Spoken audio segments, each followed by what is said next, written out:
Thank you, Touch a Life Foundation, for inviting me to give my experience about educating underprivileged in India. You're the inspiration. And I've known Veena and Sai for a long time, and it's really an absolute honor for me to be here among all of you. So my journey about trying to think about educating others came from what my father said when we were very young. My father always said that, hey, I'll put my last money, paise or rupee, whatever, to educate you guys, is what he would say. So you need to push yourself. And we all know with a good education, you can lead generations, right? Everybody can go. So I'm from Coimbatore, India. That's where my parents were living at that time. So I was in US. I used to go there often. This is about in early 90s.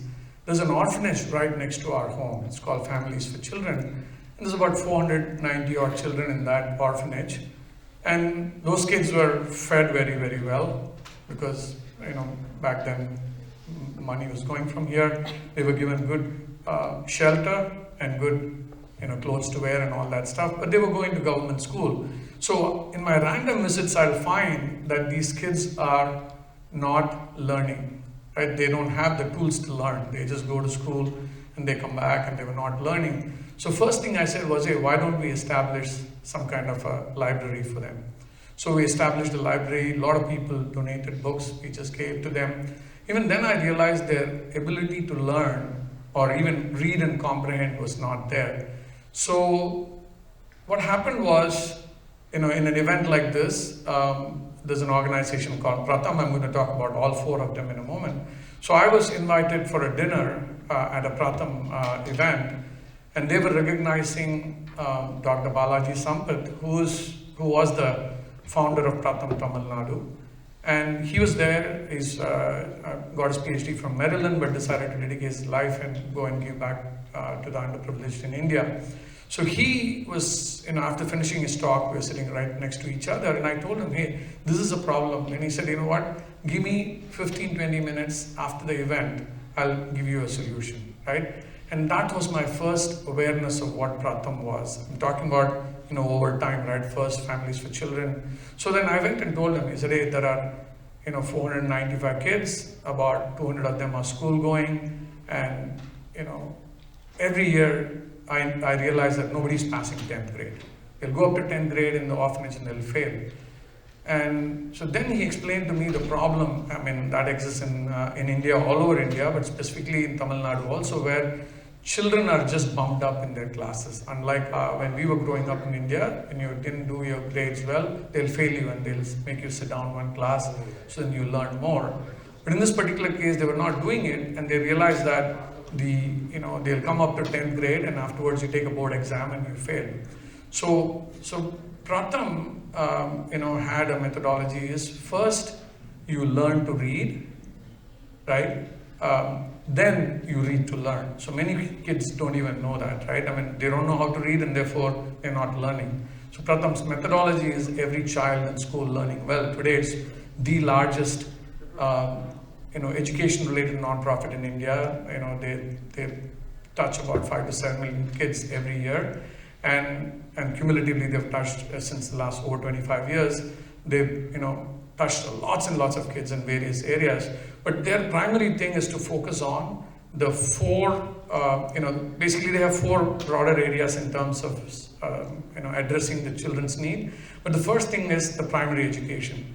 So when you are, if you don't know how to read, as you progress, you're not learning anything at all. So Pratham came up with the methodology of going and quickly surveying a class, and then they came up with a methodology called teaching at the right level. So irrespective of which grade you are in, they'll group all the kids together, and then they will make you learn first the alphabets, then the words, then the sentences, then you do reading comprehension. So when you do those four things in a very successive manner over a 120-day period or something like that, the child will start learning and reading and learning and reading and learning. That loop continues. So then they have lots of other tools to provide to them.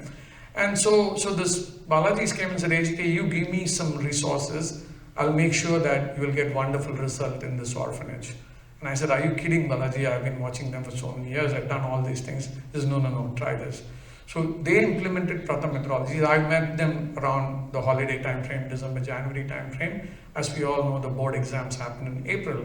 So he wanted, when at that time, he wanted like 8 teachers because the girls and boys were separate in the orphanage. So they wanted these teachers and the Pratham methodology, the kids they wanted.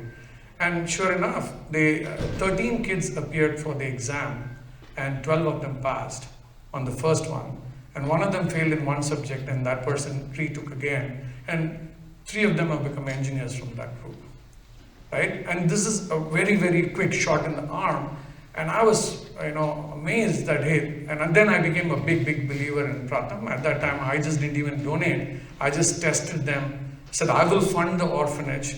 You send your people from Pratham, Tamil Nadu in Chennai and see if you can do something. So that's how my journey with Pratham started. And then I started giving them more and more money. So then I was involved, some of you may know, in the Bay Area, and some of you may have asked money. It was for an organization called India Literacy Project.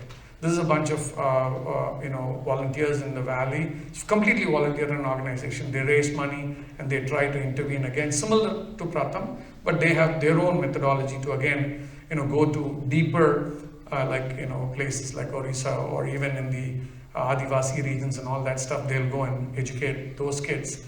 And that organization, when typically you run a marathon, you raise money for them. So I got introduced to that organization. The first thing I did was, hey, they're doing it in scale. So I said, instead of you raising money, for a random organization, why don't you partner with Pratham and try to intervene? And so, see, we went to the same government schools where these orphanage children were going. So, as in India, we have villages, we have blocks and district and state, and that's sort of the ladder that you have, right? So we chose 2 blocks in and around the area, again, same near my hometown, and we intervened with support from India Literacy Project and Pratham, and then we could make a phenomenal impact to those government schools. I'm talking about only government schools because private schools have their own metrics to learn. Applied Pratham methodology in those regions with the financial support from all the donors through India Literacy Project. That's the other example. So over the years, what I found is that all of us can pick a region that resonates with you very well. In my particular case, it was the region I came from, the orphanage that was there, and I had done my own diligence in terms of how well they take care of the children over there. But education, they didn't have that wherewithal. They said, hey, government of India should send the kids, they should take care. So the more and more I got involved with Pratham and ILP, I'm a continuous supporter of ILP, and what Shanti and I decided was that we will support all education courses at all levels, right? So starting from Pratham at the kindergarten level, but they also have what is called open school program, where this is for especially women who drop out of schools when when they get to 8th grade. Many times, parents say, hey, you don't go to school, we have only another son, they should go to school or something like that, right? So Pratham came up with this methodology where you can educate through the open school program. So they will train you enough in the same methodology like I talked about for those orphanage kids. People will come in within a 1-year period, even though you dropped out of school, you'll be able to get through and get the board exam passed. So once you get the board exam passed, then there's a lot of possibilities that come for you afterwards. So there's a great example that I know from Pratham, many examples, but one is, I remember a lady called Praveen, and she was in the Bombay slums. She was dropped out of, she didn't go to school, but through open school program, she graduated from there. From there, she went to, her own way. She studied college, again, through correspondence course. She went all the way to finishing her PhD and published 100 books, right? So the amazing journey is there in terms of how once you, make them a learner, then they'll be a perpetual learner for life. So that's the open school program for Pratham, and it's huge. Every year, at least few years ago it was about 7,000. I don't know if the number has gone up to 10,000 now. But that many women are educated in this particular open school program. Then the third bucket is Pratham does what is called the vocational training program. So they pick 9 different disciplines where people are employable. So they go to remote places in India where the young adults are not finding a job or something like that. And they would go in and train them on various disciplines, like repairing a car, being an electrician, in the hospitality industry and things like that. So overall, in these disciplines, they'll give the training for those underprivileged kids. And what happens is, within again 120 days, Pratham has figured out 90 to 120 days is a good ROI outcome. That is the metric that they look for. And within that 120 days, they will be trained in that discipline, and they'll get enough job so that they can pay for themselves as well as their family, like 10, 15,000, 20,000 rupees salary they can get very, very easily. So they go to areas where there's demand also. Like I've personally gone to the Aurangabad vocational training center, where there's they built a hotel there, and it's almost like a 3-star hotel, and all the employees working in them are students over there, and right afterwards they get a job. And as Aurangabad is getting developed as a very good tourism center, so they also get absorbed, not only there but around the place, right? So that's one example of getting a job immediately, like Wayne pointed out earlier. Once, then that becomes a circle of giving, right? Those people will then support their own family members, or they may even give to another student. So this is how, so once you take care of primary education, then you also take care of ability to put them to work. And then for people who've dropped out, you give an education. That's how. And this is a continuous innovation process. They've, this methodology, in some of the schools that's practicing it, they'll be doing it right on the floor, right? Because they don't have any other resources. They use chalk and stuff on the floor. They use that as a board, and then they learn. To nowadays, with support from Vodafone and others, you can also do that in an app right now, right? So they take 15 or 20 kids and give them one tablet, and they do an online learning. So that's sort of the way that Pratham has done. So the whole journey of from a learning standpoint, starts from when they were Anganwadi all the way to their employability, right? That's what that. So I wanted to talk about Foundation for Excellence that Venk already talked about. But if you really take a look at it, there is a theme there, right? We are trying to see, one of the UN Sustainable Development Goal is that we need to give quality education to the underprivileged, and that's very, very important. And when we're trying to do that, there is multiple ways to do that and multiple stages to do that. Universities can do that at the highest end, and then a government Anganwadi can do it at the lowest end, and all of us can do our part. So why am I standing here? I want each of us to look at picking a cause. In fact, the orphanage story is near and dear because it's not very far from my home.